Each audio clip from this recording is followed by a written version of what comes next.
আসসালামু আলাইকুম।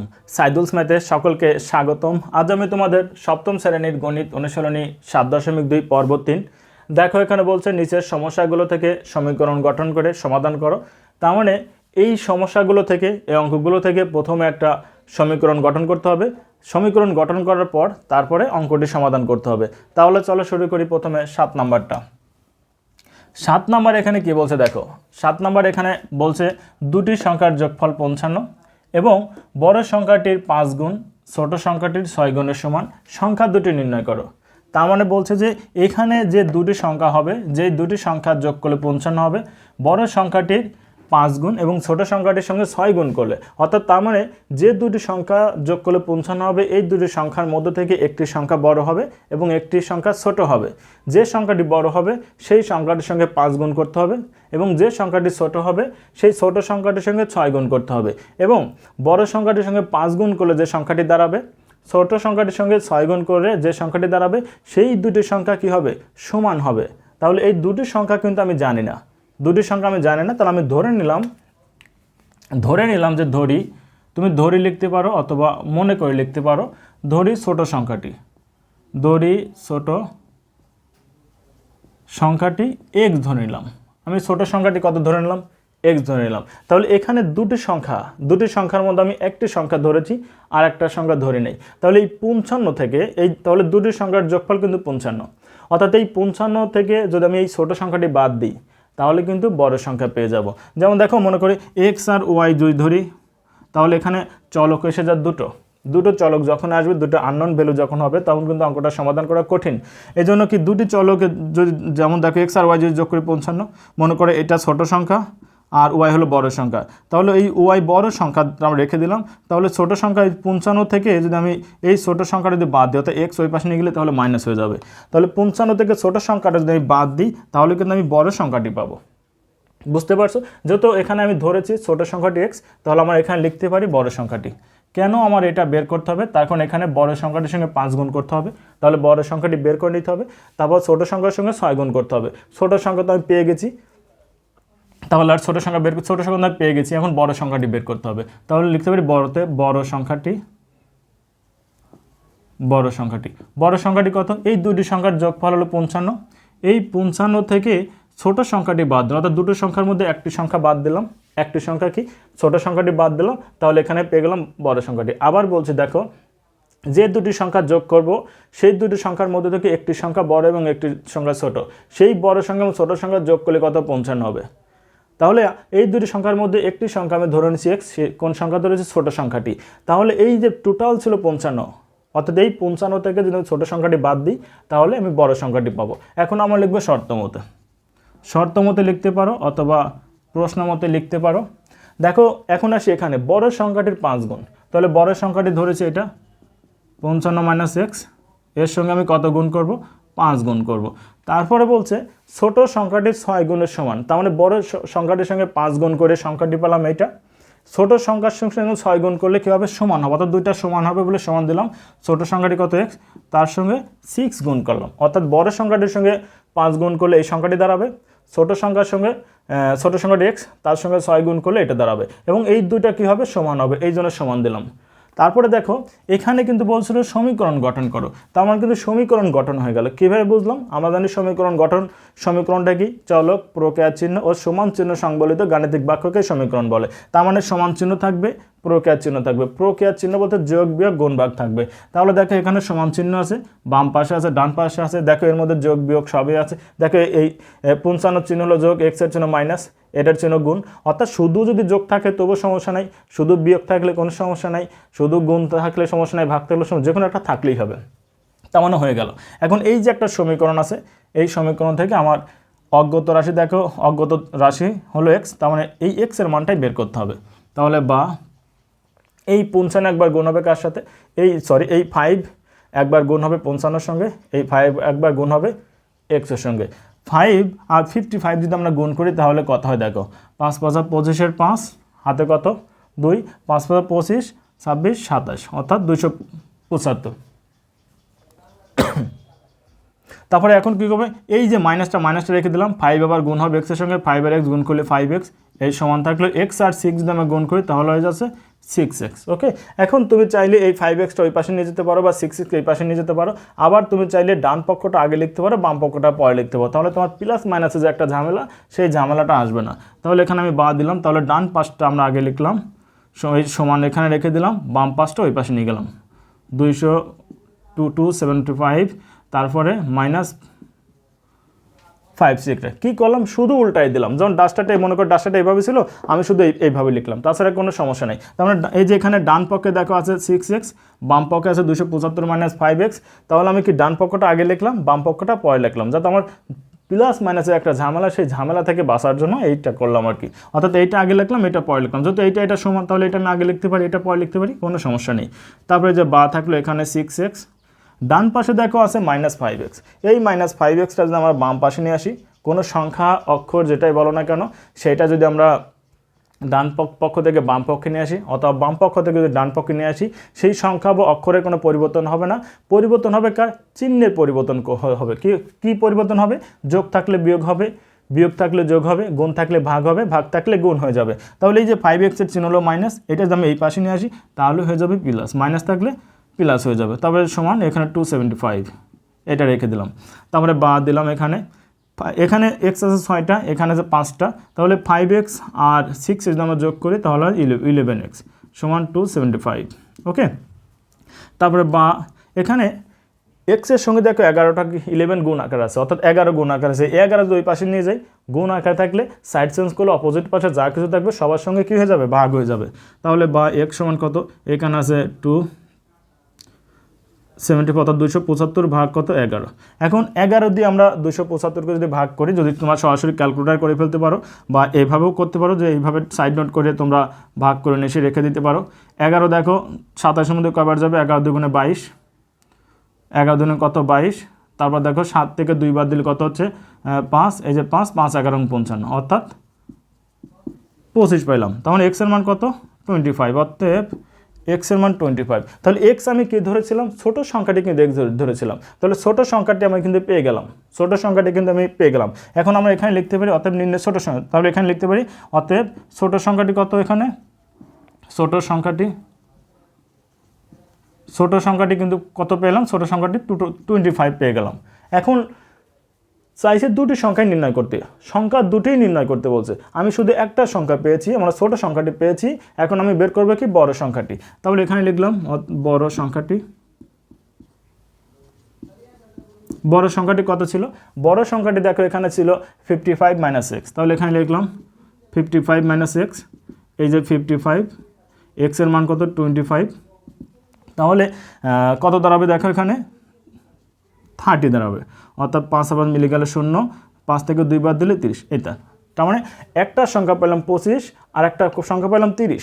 তো এখন বলছে দুটি সংখ্যার যোগফল, তার মানে একটা সংখ্যা 25 পেয়েছি আর একটা সংখ্যা 30 পেয়েছি, 30 আর 25 যোগ করে দেখো 55 হয়ে যাচ্ছে, তার মানে আমার অঙ্কটা সঠিক। এখন আমরা লিখতে পারি অতএব বড় সংখ্যাটি এত বা ছোট সংখ্যাটি এত, বা এটা না লিখলেও লিখতে পারো অতএব সংখ্যা দুটি, আবার এখানে লিখতে পারো অতএব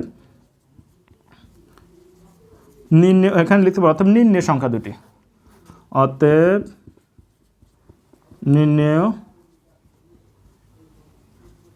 সংখ্যা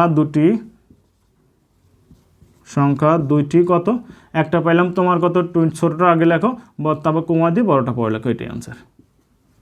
ওকে, আশা করি তোমরা 7 নাম্বারটা বুঝতে পারছো।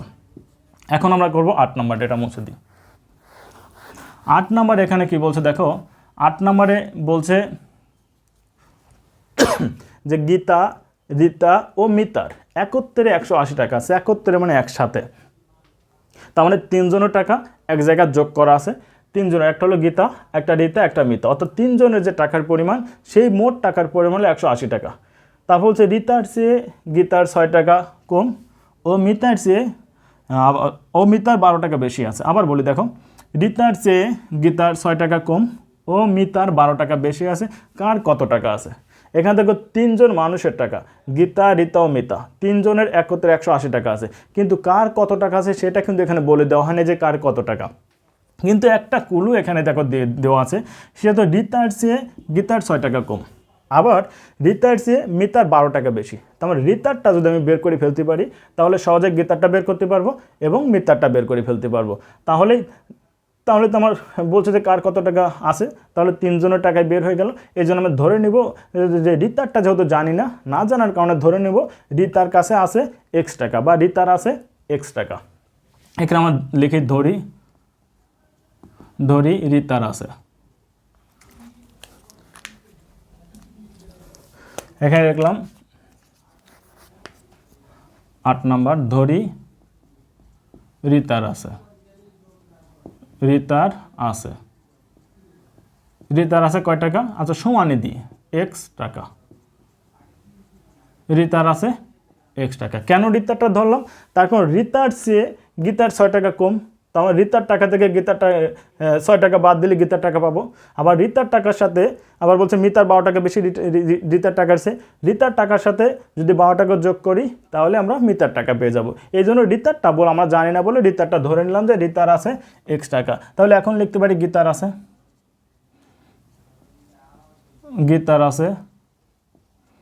আছে কয় টাকা, এই এক্স থেকে তার মানে রিতার টাকা থেকে কয় টাকা, 6 টাকা কম আছে, কম মানে বিয়োগ করে দিতে হবে, অর্থাৎ এক্স মাইনাস 6 টাকা। ওকে, তারপর দেখো মিতার, এখন লিখতে পারি মিতার আছে, মিতার কয় টাকা আছে, তার মানে রিতার চেয়ে 12 টাকা বেশি আছে, তাহলে রিতার টাকা কত এক্স টাকা, তার সঙ্গে যদি আমি 12 যোগ করি তাহলে কার টাকা পাবো, মিতার টাকা পাবো। তারপরে দেখো বলছে যে তার মানে 3টাই কিন্তু আমি ধরে নিলাম যে রিতার আছে এক্স টাকা, তার মানে রিতার চেয়ে 6 টাকা কম হলো গীতার, তার মানে গীতার আছে, হয়তো রিতার টাকা আছে 6 টাকা কম বিয়োগ দিলেই তাহলে গীতার টাকাটা পেয়ে যাব। তারপরে আবার রিতার চেয়ে মিতার 12 টাকা বেশি আছে, তাহলে রিতার টাকার সাথে এই যে মিতার 12 টাকা যোগ দিলাম, রিতার টাকার সাথে 12 টাকা যোগ দিয়ে কার টাকা বললাম, মিতার টাকা। এখন উদ্দীপক এই যে এখানে প্রথম লাইনে দেখো গীতা, রিতা ও মিতার একত্রে 180 টাকা আছে, তাহলে এই 3 জনের টাকা, তার মানে রিতার টাকা হলো এক্স টাকা, গীতার টাকা এক্স মাইনাস 6 টাকা, মিতার টাকা হলো এক্স প্লাস 6 টাকা, এই তিনটা যদি যোগ করি তাহলে 180 টাকা পাবো। তাহলে আমরা এখানে লিখি শর্ত মতে, এখানে আমরা লিখবো শর্ত মতে 3 জনের টাকা এখন আমরা যোগ করে দিব। তাহলে এখানে দেখো এক্স প্লাস রিতার টাকা হলো এক্স, গীতার টাকা হলো এক্স মাইনাস 6, তারপরে যোগ চিহ্ন দেবো, মিতার টাকা হলো এক্স প্লাস 12 সমান। তাহলে 3 জনের টাকা যদি যোগ করি, 3 জনের টাকা যোগ করি টোটাল কত টাকা পাবো, এই 180 টাকা। তাহলে আমরা যে এখানে 180 টাকা রেখে দিলাম 3 জনের টাকা। তারপরে গীতা, রিতা ও মিতার একত্রে 180 টাকা, তাহলে রিতার টাকা ধরে নিলাম, গীতার টাকা ধরা হয়েছে, মিতার টাকা ধরা হয়েছে, তাহলে 3 জনটা যোগ করলে তো 180 পাবো, এই জন্য 3 জনটা যোগ সমানে 180 দিয়ে দিলাম। তারপরে বা এখন দেখো এখানে একটা এক্স, এখানে একটা এক্স, এখানে একটা এক্স, তাহলে 3টে যদি আমরা যোগ করি 3x। তারপরে এখানে দেখো এখানে আছে 12 যার জন্য প্লাস, এখানে 6 যার জন্য মাইনাস, 12 থেকে যদি আমরা 6 বাদ দিই তাহলে পাবো প্লাস 6, তাহলে সমান কত 180। তাহলে বা এখানে থাকলো 3x, এর সমান থাকলো এখানে 180 রেখে দিলাম। এই যে সমানের বাম পাশে দেখো প্লাস 6 আছে, এটা যদি আমরা ডান পাশে নিয়ে যাই তাহলে কী হয়ে যাবে, মাইনাস হয়ে যাবে। তাহলে বা 3x সমান 180 থেকে যদি আমরা 6 বাদ দিই তাহলে কত পাবো, 174 পাবো, অর্থাৎ 174 টাকা পেলাম। এখন কি করব দেখো, বা এই x সমান x এর সঙ্গে 3 গুণ আকার আছে, 3টা যদি ওই পাশে নিয়ে যাই, গুণ আকার থাকলে সাইড চেঞ্জ করলে অপোজিট পাশে যায়, সবার সাথে ভাগ হয়ে যাবে। তাহলে এখানে আছে 174, তার সঙ্গে 3 আমরা কি করে দেবো, ভাগ করে দিলাম। এখন তুমি চাইলে যদি সহজে এখানে কাটাকাটি করে ফেলতে পারো, অতএব x সমান সহজে কাটাকাটি করে ফেলতে পারো, অথবা ক্যালকুলেটারে সমাধান করতে পারো, আবার তুমি সাইড নোটে ভাগ করেও আনতে পারো, বা এইভাবে যদি পারো তাহলে তো আলহামদুলিল্লাহ। যেমন 3 17-এর মধ্যে কয়বার যাবে, 3 5 15, অর্থাৎ 3 17-এর মধ্যে যদি 3 5 কত 15, তাহলে 15 থেকে অর্থাৎ এইভাবে দেখো, এটা তোমরা শর্টকাট এইভাবে কাটতে পারবা। 3 যদি 3 1-এর মধ্যে যায় না, সমস্যা নেই, নেওয়া যাবে না, তাহলে 3 17-এর মধ্যে কয়বার যাবে, 3 5 15, তাহলে 17 থেকে 15 যদি চলে যায় থাকে সেখানে কত 2, তাহলে এখানে থাকলো 2, এখানে থাকলো 4, 2 আর 4 মিলে হলে 24, অর্থাৎ তাহলে 3 24-এর মধ্যে কয়বার যাবে, 3 8 24, হয়ে যায় 8, অর্থাৎ 5 8। এভাবে করতে পারো, অথবা তুমি চাইলে এইভাবে করতে পারো, 174, 3 5 কত 15, 7 থেকে 5 বাদ দিলে 2, এই 4 কেটে নিয়ে আসলাম, তারপরে 3 8 24, তাহলে উত্তর পাইলাম কত 58। তাহলে এখানে কার টাকা পাইলাম, এইটা কিন্তু কার টাকা পাইলাম, এইটা কিন্তু এই রিতার টাকা পাইলাম। রিতার কয় টাকা 58 টাকা। তাহলে এখানে আমি এখন বের করি গীতার টাকা। এখানে লিখলাম অতএব রিতার টাকা। রিতার টাকা লিখতেও পারি, আবার এইভাবেও তুমি রেখে দিতে পারো। এখন লিখতে পারো অতএব গীতার টাকা। গীতার আছে, গীতার আছে কত, x - 6 টাকা। x - 6 কি টাকা, তাহলে x এর মান কত, x এর মান হলো 58, এই যে 58 বসিয়ে দিলাম, এই যে -6 এত টাকা। তাহলে 58 থেকে যদি আমি 6 বাদ দিই তাহলে কত হবে, 52, এই যে 52 টাকা। তার মানে গীতার আছে হলো 52 টাকা আর রিতার আছে হলো 58 টাকা। এখন আমরা মিতারটা বের করবো, এখানে বের করি, এই পাশে লিখি অতএব মিতার আছে। মিতার আছে, মিতার কত আছে, x + 12 টাকা। তাহলে x প্লাস এই যে 12 টাকা। ওকে, তাহলে x এর মান কত, x এর মান হলো 58, এখানে 58 বসিয়ে দিলাম, তার সাথে 12 যোগ করব। 12 যোগ করলে কত হয় দেখো, 8 আর 2 0, 5 × 6 7, 70 টাকা। আবার দেখো 8 আর 2 10 0 হাতে 1, 5 আর 6 × 7, 70 টাকা। তাহলে মিতার আছে 70 টাকা। তাহলে আমরা লিখবো অতএব গীতা, রিতা ও মিতার আছে এত টাকা, অথবা এইভাবে লিখতে পারি অতএব রিতার, অতএব প্রথমে কার, রিতার, রিতার আছে কত টাকা, রিতার পাইছি যে 58 টাকা, 58 টাকা। তারপরে পেয়েছে কার, গীতার, এখানে লিখতে পারি যে গীতার আছে, গীতার আছে কয় টাকা, গীতার এখানে কত টাকা পেয়েছি, 52 টাকা, 52 টাকা। তারপরে মিতার, মিতার আছে কয় টাকা, এই 70 টাকা, 70 টাকা, এইটাই আনসার। এখন দেখো তো এই যে রিতার টাকা, গীতার টাকা ও মিতার টাকা, এই তিনটা যোগ করলে আমার 180 টাকা হয় কিনা, তিনটা যোগ করলে আমার 180 টাকা হয় কিনা, একটু এই পাশে দিয়ে দিই, দেখাই দিই। এখানে 8 আর 2 যোগ করলে 8, 2 আর 0 যোগ করলে 10 এর 0 হাতে কত 1, তাহলে 8, এই যে 8, এখানে 5 আর 10, 10 আর 8 18, 180 টাকা। তাহলে দেখছো তিনজনের টাকা যোগ করলে কিন্তু আমার 180 টাকা হয়ে যাচ্ছে। তাহলে এটা কিন্তু যোগ করা যাবে না, জাস্ট এটাকে আমি বুঝিয়ে দিয়েছি যে তিনজনের টাকা যোগ করে দেখো 180 টাকা হয়েছে কিনা। তার মানে হয়ে গেছে কিন্তু। এই যে এইভাবে লিখবো, এই যে এখান থেকে শুরু করে তারপরে এইভাবে আসবে, এটাই অ্যান্সার আর কি। তার মানে 8 নাম্বারটাও শেষ। আশা করি তোমরা এই 2টা অঙ্ক বুঝতে পারছো।